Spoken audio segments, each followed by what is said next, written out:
Join me in welcoming the 57th governor of the great state of New York, Governor Kathy Hochul.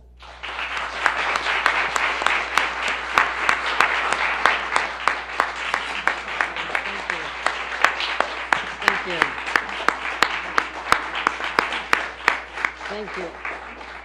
I'm so honored to be here this morning. Just took a tour of former cells, holding centers, that are now going to be turned into rooms of healing, where we can address people and help them get on a healthy path toward recovery.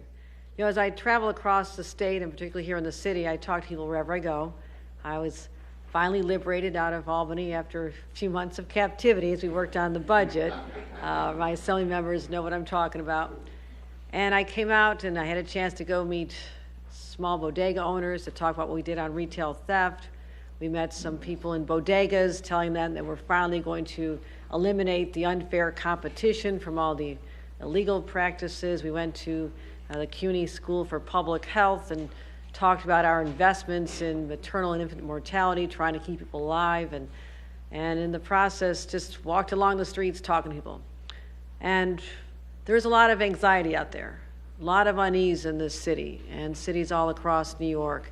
And as the governor, working with the legislature, it's our responsibility to find out what's going on. What is driving that? What is creating that sense of insecurity for people when they're walking on the streets, going out for a cup of coffee, pushing a baby stroller, and getting on our subways? So I want to know what's keeping people up at night. I ask them. I know I have a good sense of this. I'm a mom too. I know what it's like when your children leave your watchful eyes as they get older, and you pray that they make it okay to school on a subway or walking to the playground.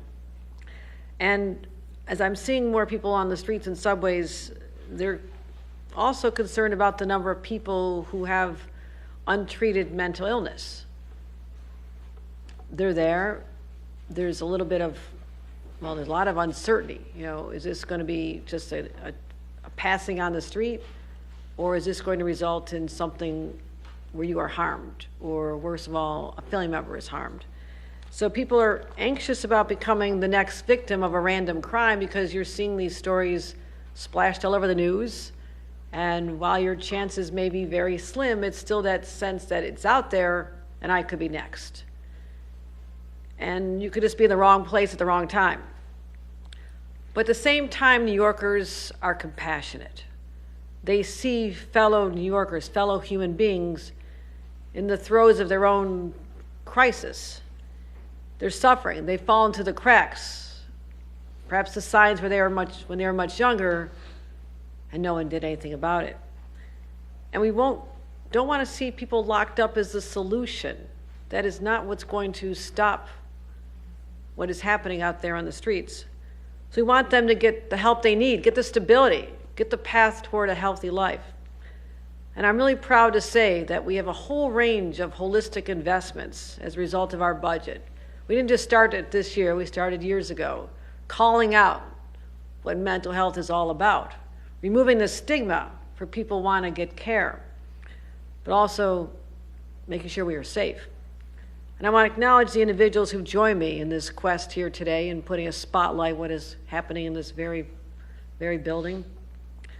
Our Chief Judge of the Court of Appeals, Rowan Wilson, fairly new to the job, but he has already put his imprint on the court system, not just the Court of Appeals where he sits, but when he travels the state and oversees the entire court system, he has made it truly the people's court, not those shows you watch on television.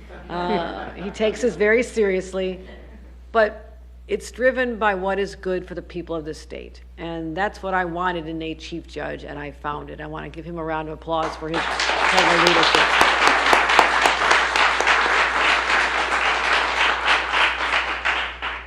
Dr. Ann Sullivan, our commissioner, OMH, again, traveled the state as much as I have.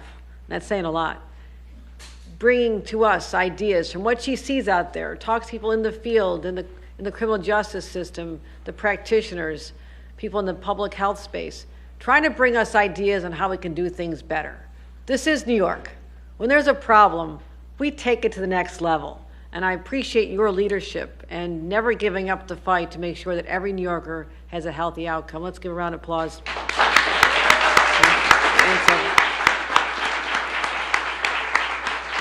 Jethro Antoine, the Chief Program Officer of Court Reform at the Center for Justice Innovation. That's a long title, but it's an important one.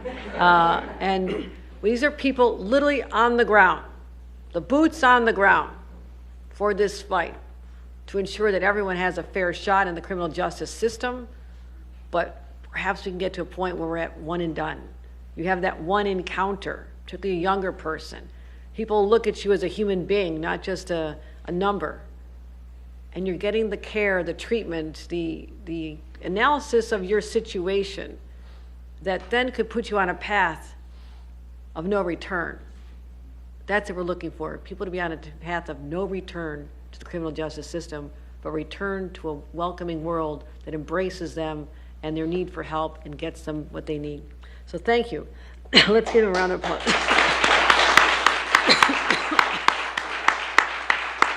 John McClain, CEO of Cases. Again, the people out here that we'll be talking about how we're funding programs that are going to be expanded, and I thank him for being the steward of our dollars very carefully, but making sure they're getting where they need to go. Also, I don't do this alone.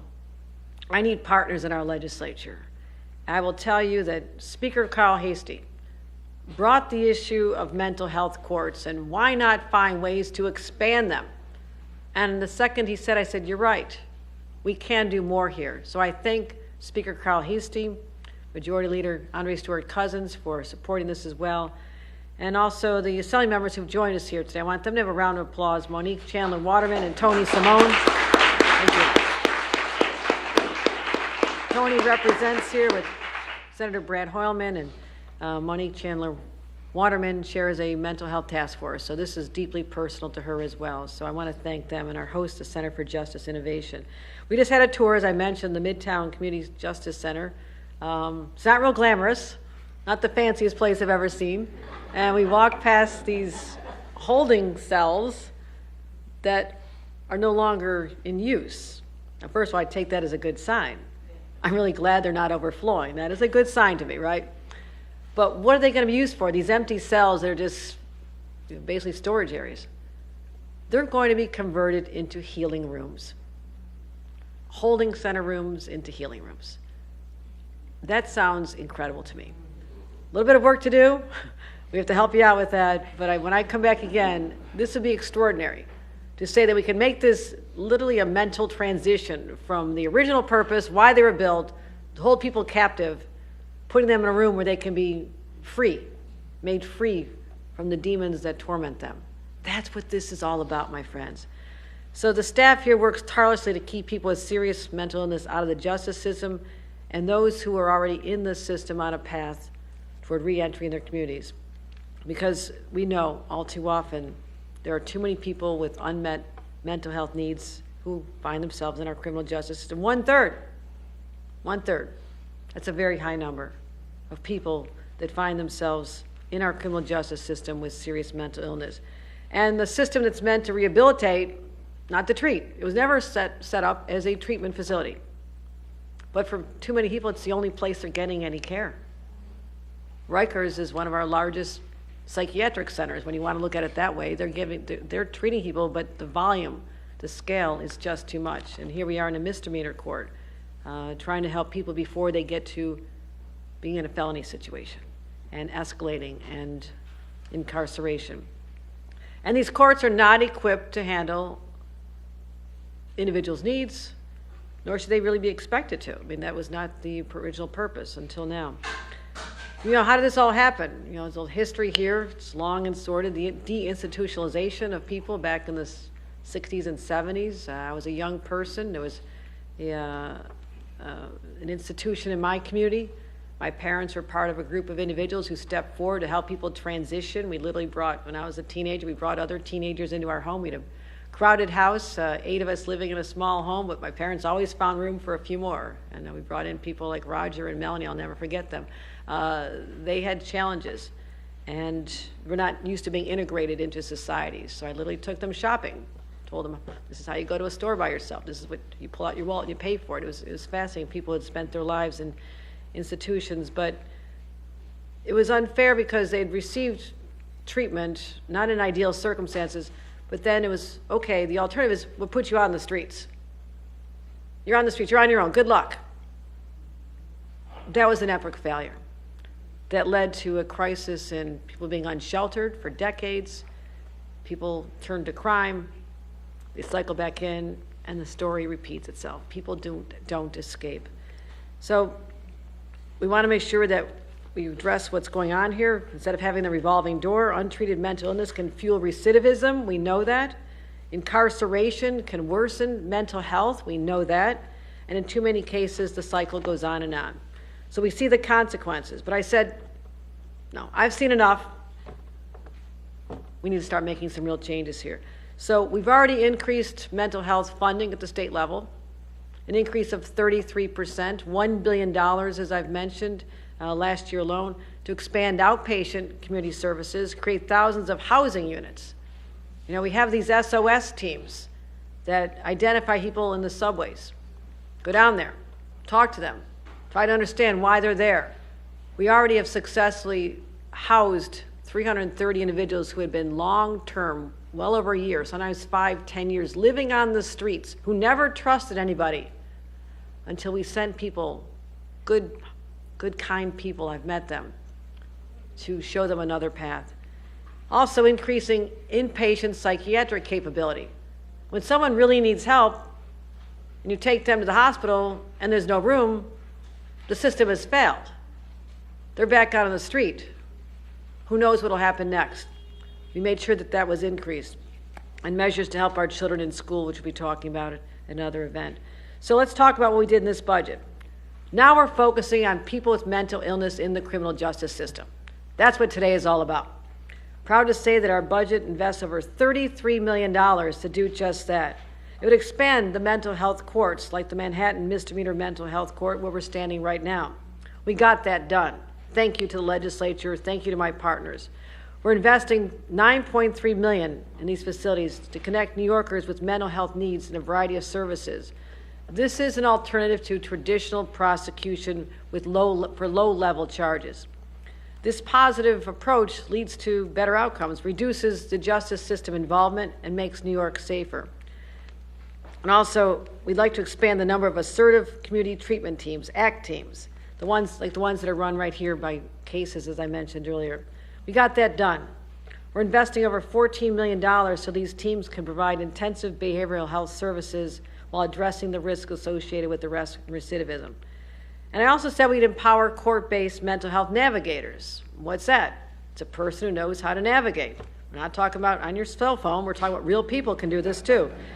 People with lived experiences, relate, culturally competent, been through the system, know what they're talking about, who can help facilitate greater trust and engagement. We got that done as well with an investment of over $8 million. As I mentioned, we said we'd fund more specialized housing. That's what we're doing as well. These are all ways, between our $4 million for more transitional housing, to help people who have long-term disabilities, coordinating with law enforcement, helping them understand the signs. When they respond to a 911 call, what are they seeing when they get there? How do they respond appropriately?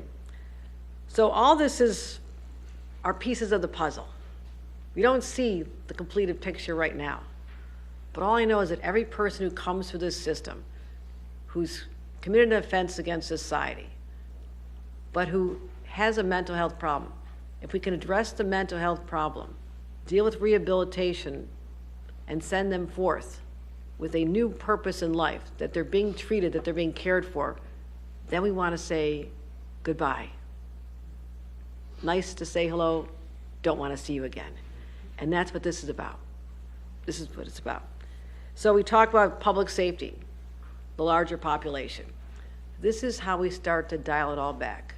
That people know that they can walk the streets safely. They don't have to worry about their children. They don't have to worry about going on the subways. That anxiety, unease, which has permeated our society for too long, can start to evaporate. And people can feel more lighthearted again. less worried about things. And that's what I'm striving for. By enhancing mental health supports, we're not just helping people find stability and peace, we're making our communities safer. And as I've said, public safety is my #1 priority. And I won't rest until every New Yorker feels safe walking down the street, using our transit system, or going about their daily lives. And it starts in places like this. Thank you.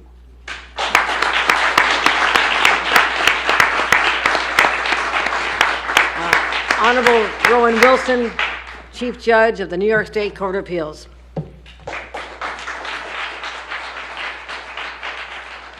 Good morning, everyone.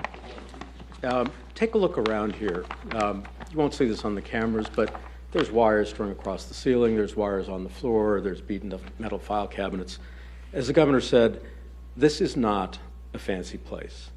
The defendants here are not famous, they're not notorious, they're ordinary people with mental health needs, with substance abuse disorders, with food and housing and healthcare and economic deficits, and negligible social supports.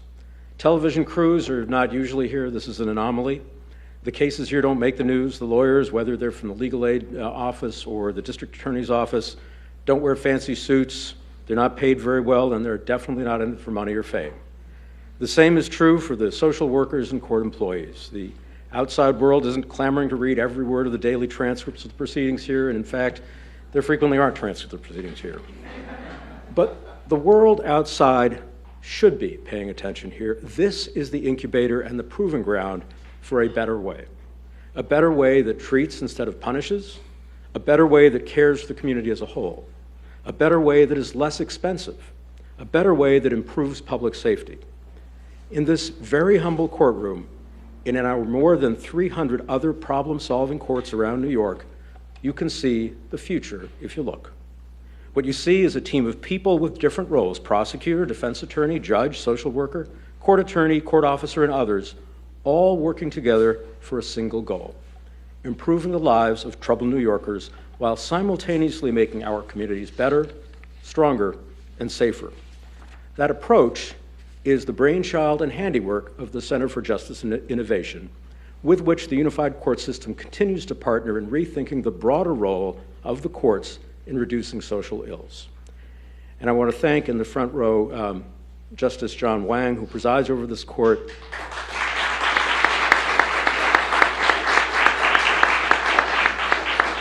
And next to him, Danielle Mindus from CGI, who is this is very much her court as well. It is extraordinarily important that Governor Hochul is here. Although her choice of this unfancy spot is symbolically important, what is truly important is her commitment to addressing mental health and co-occurring disorders as treatable illnesses, not crimes.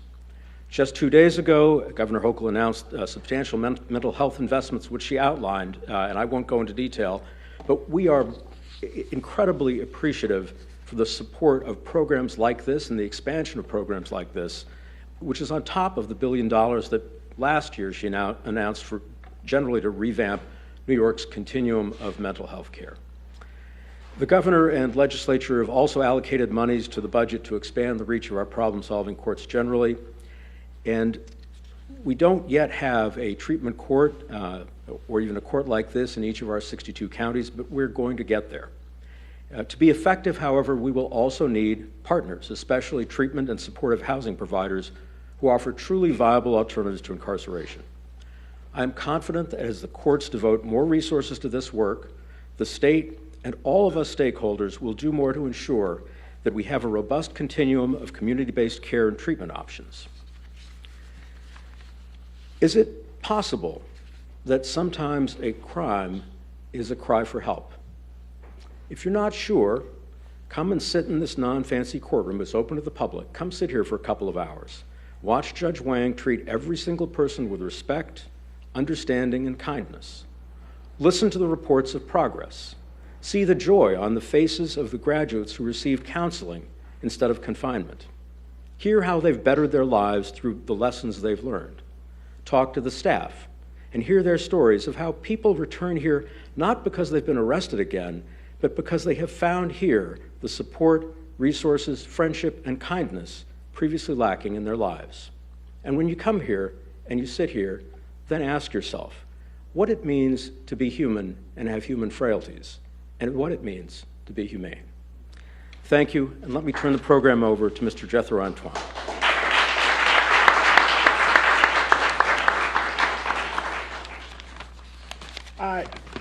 I have some prepared words, but I do really want to say it's such an honor for me and my colleagues to work for and with such wise and kind public servants. And I offer this up to both of you because this is one of the better days of our professional lives. Thank you, Governor Hochul, for your forward-thinking investment in mental health services in New York. As Chief Program Officer of Court Reform at the Center for Justice Innovation, I recognize, as well as we all do, how vast the need for mental health services is and how important they are for individual and community well-being. We also know that the lack of support for people with serious mental illness can lead some to become ensnared in the justice system.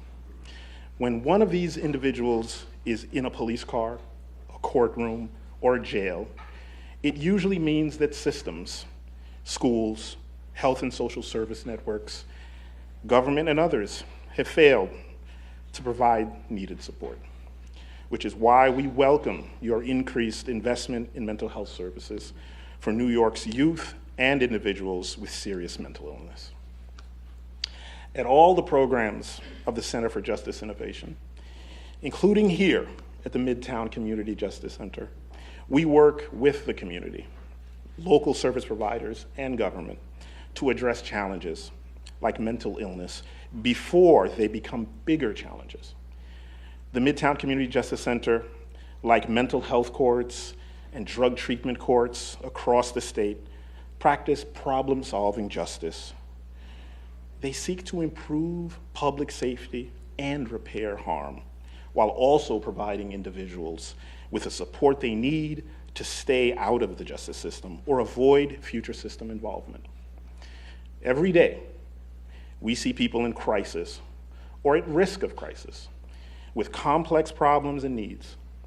In addition to mental health issues, they may be unemployed, unhoused, and oftentimes they're mistrustful of attempts to help them, which is why we take a people-centered approach that treats everyone as individuals and harnesses the resources and collaboration of multiple partners to ensure service plans are customized to meet individual needs. Thanks to the countless partners we collaborate with, both in the community and the justice system, including the New York State Unified Court System under our Chief Judge, Judge Wilson, we are making a difference. The staff here and across all our projects and in agencies like cases are making a difference.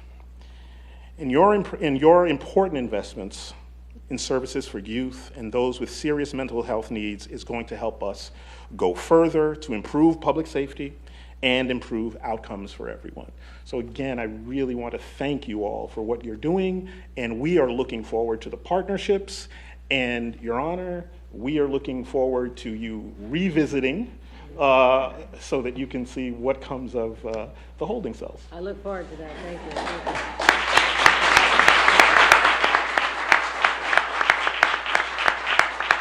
That concludes our program. Please quietly make your way to the exit as there is filming in progress nearby. Thank you for attending.